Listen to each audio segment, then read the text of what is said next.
Okay, Assalamualaikum warahmatullahi wabarakatuh dan selamat sejahtera. Okay, pada kali ini kita akan meneruskan sesi pembelajaran. Okay, untuk standard kandungan 3.4 iaitu pengangkutan dalam tumbuhan. Okay, standard pembelajaran yang kita akan pergi pada hari ini ialah standard pembelajaran 3.4.1 iaitu memerihalkan transpirasi dalam tumbuhan. Dan 3.4.3 membezakan struktur dan fungsi komponen dalam berkas vaskular pada tumbuhan. Okey, untuk 3.4.2 dia adalah menjalankan eksperimen untuk mengkaji faktor yang mempengaruhi kadar transpirasi. Yang ini nanti kita akan jalankan jika sesi bersemuka bermula semula. Okey, baik. So, kalau kita tengok paparan ini, okay, dalam buku teks kamu, okay, muka surat 102, okay, rajah 3.15 menunjukkan, okay, gambar A, pokok ataupun tumbuhan itu berada dalam keadaan normal. Okay, kemudian selepas satu ketika, okay, tumbuhan tersebut layu. Kemudian apabila disiram dengan air, okay, pada gambar rajah D, tumbuhan itu kembali berada dalam keadaan normal. Okey, so apakah yang berlaku dalam situasi ini? Okey, baik. So kita lihat, okey, hari ini kita nak belajar tentang satu proses yang baru, okey, yang kita sebut dia sebagai proses transpirasi. Okey, so apa dia proses transpirasi? Okey, satu proses kehilangan air dalam bentuk wap air dari permukaan daun yang berlaku akibat proses penyejatan. Okey. So kalau kita lihat gambar rajah 3.16 di mana air tersebut diserap dari dalam tanah oleh akar, kemudian air tersebut akan tersebar dan bergerak pada bahagian-bahagian iaitu batang, pokok, kemudian pergi ke daun. Okay, kemudian air tersebut akan hilang melalui proses penyejatan. Okey, baik.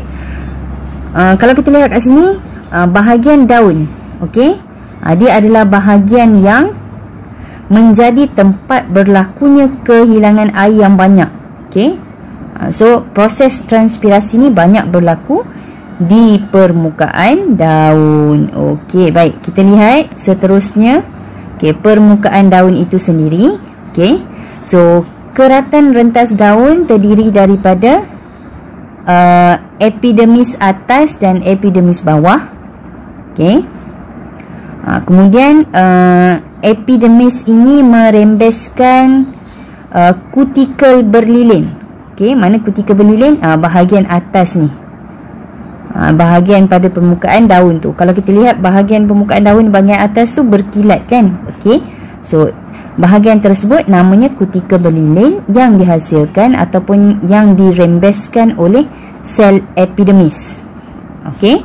Dia menyalut permukaan luar daun tu. Tujuannya adalah untuk mengurangkan kehilangan air semasa transpirasi. Okey, baik. Okey, seterusnya kita akan lihat fungsi stoma dalam transpirasi. So, mana kedudukan stoma? So, kedudukan stoma pada bahagian bawah daun. Okey, bawah daun So, kita tengok kat sini. Okey, ini adalah stoma.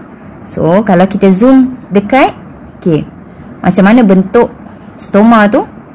Okey, so gambar rajah 3.10A ini adalah rajah ataupun rupa bentuk bagaimana liang stoma itu terbuka.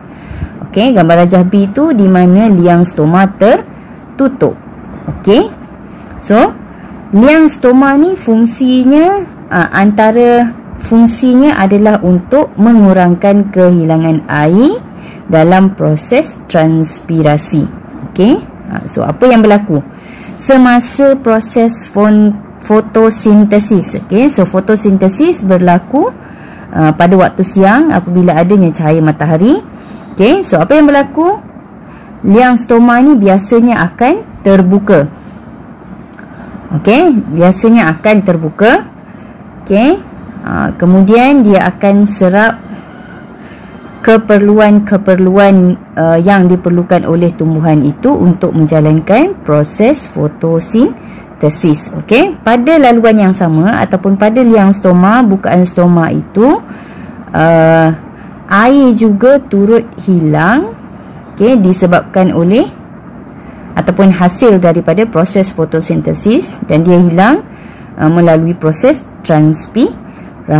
Okey, so apabila liang stoma itu tertutup, okey, kehilangan air melalui proses transpirasi itu dapat dikurangkan. Okey, so selain kehilangan air melalui proses yang kita sebut sebagai transpirasi, kehilangan air juga berlaku akibat satu lagi proses yang kita sebut dia sebagai pelembakan atau gutasi.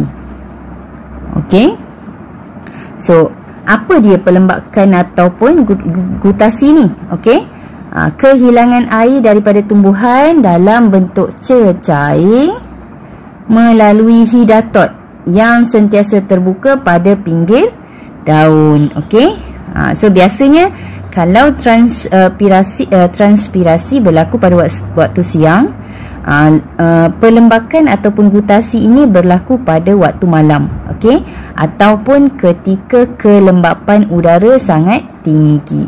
Okey, so itu berkaitan dengan pelembakan ataupun gutasi, iaitu satu lagi proses yang menyebabkan kehilangan air daripada tumbuhan. Okey, okey, kita lihat seterusnya. Okey, faktor yang mempengaruhi kadar transpirasi cikgu terangkan secara teori. Yang ni kita belum lagi buat eksperimen.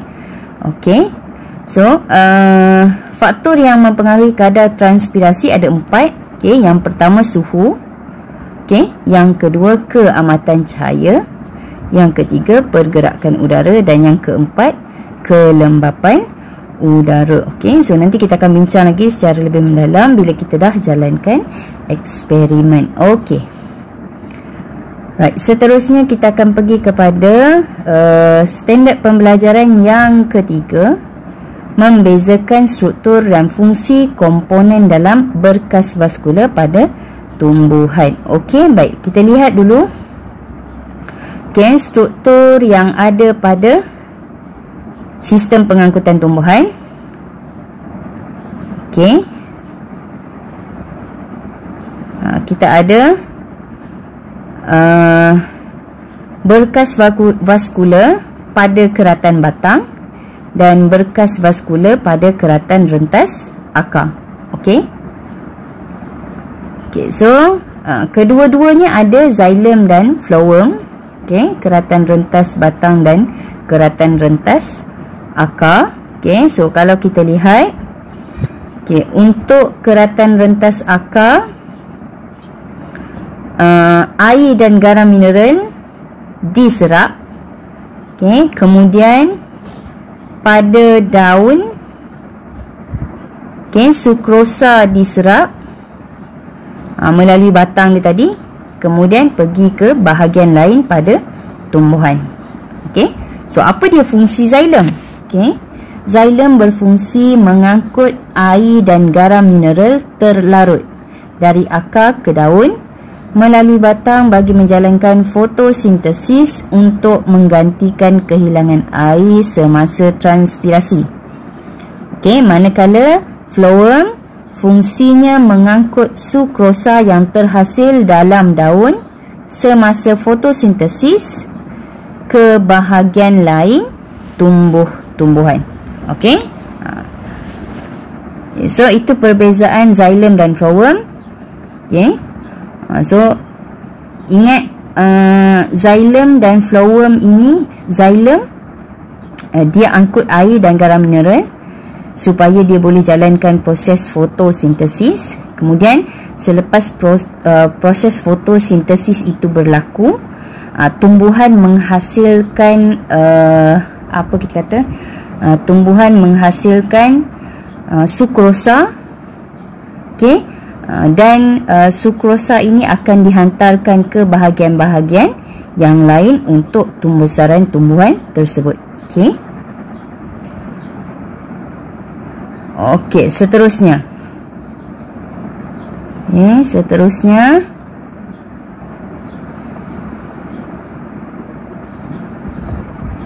ini adalah eksperimen ataupun aktiviti untuk melihat laluan makanan dalam tumbuhan.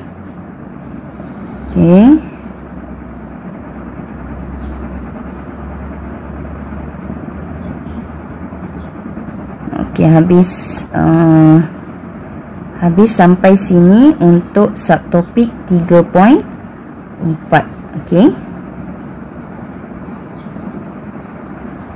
Okey, untuk aktiviti 3.8 nanti cikgu akan sharekan juga.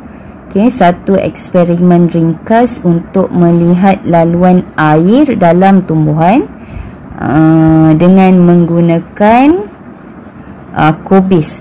Okey, so para pelajar boleh juga buat aktiviti ini di rumah untuk melihat sendiri laluan air tersebut. Okey. Okey, setakat itu dulu untuk subtopik 3.4. Okey, semoga bermanfaat. Sekiranya ada persoalan berkaitan dengan subtopik ini, boleh PM cikgu. Okey. Sekian saja. Assalamualaikum warahmatullahi wabarakatuh dan selamat sejahtera.